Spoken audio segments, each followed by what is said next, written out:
उप मुख्यमंत्री जी सम्राट चौधरी हैं, वो ऐसा लगता है कि वो उप मुख्यमंत्री रहने लायक नहीं। तो सत्ता पक्ष के द्वारा बहुत सी गलत गलत टिप्पणियां की गई, जो हमारे उसका स्थान न संसद में है, न हाउस के अंदर है, न हाउस के बाहर है। सदन के आखिरी दिन सत्ता पक्ष और विपक्ष के नेता सदन से बाहर निकल रहे हैं। देखिए, हमने बात किया है आरजेडी के विधायक पूर्व मंत्री हैं आलोक मेहता ने कई बातों को रखा है, जनता के बीच जाना है, किन किन मुद्दों को लेकर जाएंगे, पर तेजस्वी यादव को खतरा है, सवाल इस पर भी पूछा गया है। क्या कुछ करें, सबसे पहले हम आपको वो बयान सुनवाते हैं। और एक जनता के मौलिक अधिकारों की रक्षा में संपूर्ण विपक्ष एकजुट होकर इस सत्र में अपनी बातों को रखने की कोशिश की, लेकिन सत्ता पक्ष के द्वारा और जो माननीय अध्यक्ष जी ने जब मौका दिया बोलने का, तो सत्ता पक्ष के द्वारा बहुत सी गलत गलत टिप्पणियां की गई, जो हमारे उप मुख्यमंत्री जी सम्राट चौधरी हैं, वो ऐसा लगता है कि वो उप मुख्यमंत्री रहने लायक नहीं। उनको कैसे बनाया गया, यह क्वेश्चन कभी कभी मन में आता है। जिस तरह की अभद्र टिप्पणी उन्होंने माननीय लालू प्रसाद जी और तेजस्वी यादव जी पर किया, उसका स्थान न संसद में है, न हाउस के अंदर है, न हाउस के बाहर है। इसलिए, और जिस समाज का नेता होने का वो दावा करते हैं, उस समाज के लोग भी उस स्वभाव के नहीं है। इसलिए उनके इस व्यवहार को समाज ने डिसअप्रूव किया है। उनको सार्वजनिक रूप से माफी मांगनी चाहिए माननीय लालू प्रसाद जी और उनके परिवार से, और तब भी शायद क्षमा मिले कि न मिले। उनकी इस गतिविधि को बहुत खेद पर मैं बहुत उसकी तीखी भर्त्सना करता हूं। लेकिन सत्ता पक्ष जो है वो लगातार विपक्ष पर हमलावर रहा है कि सत्ता पक्ष जो है वह उसके पास कोई एजेंडा नहीं, और जिस सब्जेक्ट को हम लोगों ने उठाने का प्रयास किया, जिस जनता के वोट से जीतकर ये सदन बना, वो सत्ता पक्ष के लोग भी आए। उस वोट की चिंता उन लोगों को नहीं है।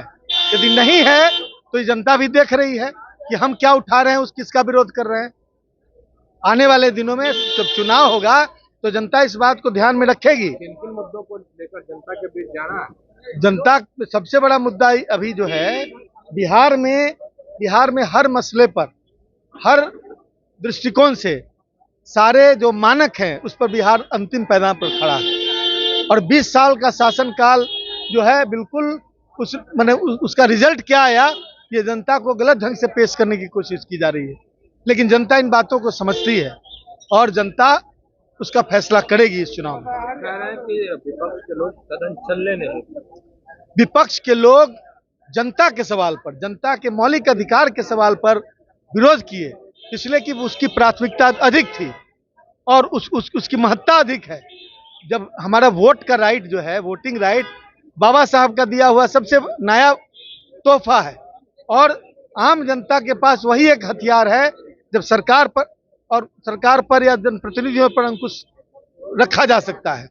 उसी को समाप्त करने की यह साजिश जो है, उसको विफल करने के लिए एक आंदोलन था, जिसके माध्यम से सदन में इस तरह की स्थिति आई। एक आखिरी सवाल, राबड़ी देवी पर तेजस्वी यादव को खतरा है, वो सही है। इसी सदन में कुछ सदस्यों ने माइक तोड़कर और उनकी तरफ मारने के लिए अपना कदम उठाया और गाली गलौज की। इस खेदजनक स्थिति को कंडेम करता हूं, और मैं समझता हूं कि यदि भारतीय जनता पार्टी में थोड़ा भी डिसिप्लिन के मामले में कोई बात है, तो उन तमाम सदस्यों पर और उप मुख्यमंत्री पर कार्रवाई करनी चाहिए और इन लोगों को सार्वजनिक रूप से माफी मांगनी चाहिए। आपने सुना किस तरीके से आलोक मेहता ने तमाम चीजों को लेकर अपनी बातों को रखा है, वो तमाम बयान हमने आपको सुनवाया है। देखिए, राबड़ी देवी जो बयान दी थी उस पर भी उन्होंने अपनी बातों को रखा है, वो तमाम बयान आपने सुना है। फिलहाल के लिए इतना ही। आप बने रहे फर्स्ट बिहार झारखंड के साथ। धन्यवाद। वर्ल्ड क्लास सर्जरी सेवाओं के लिए नेताजी सुभाष मेडिकल कॉलेज एवं हॉस्पिटल में न्यूरोलॉजी, आधुनिक माइक्रोस्कोप से विभिन्न तरह के ब्रेन एवं स्पाइन की सर्जरी, यूरोलॉजी, लेजर और लैप्रोस्कोपी जैसे अत्याधुनिक इक्विपमेंट से यूरोलॉजी से संबंधित सभी प्रकार के उपचार, प्लास्टिक सर्जरी, कोई कठिन घाव या विकृति, facial, nose job, laser surgery एवं सभी तरह की cosmetic surgeries. NSMCH, Amhara, Bihta, Patna.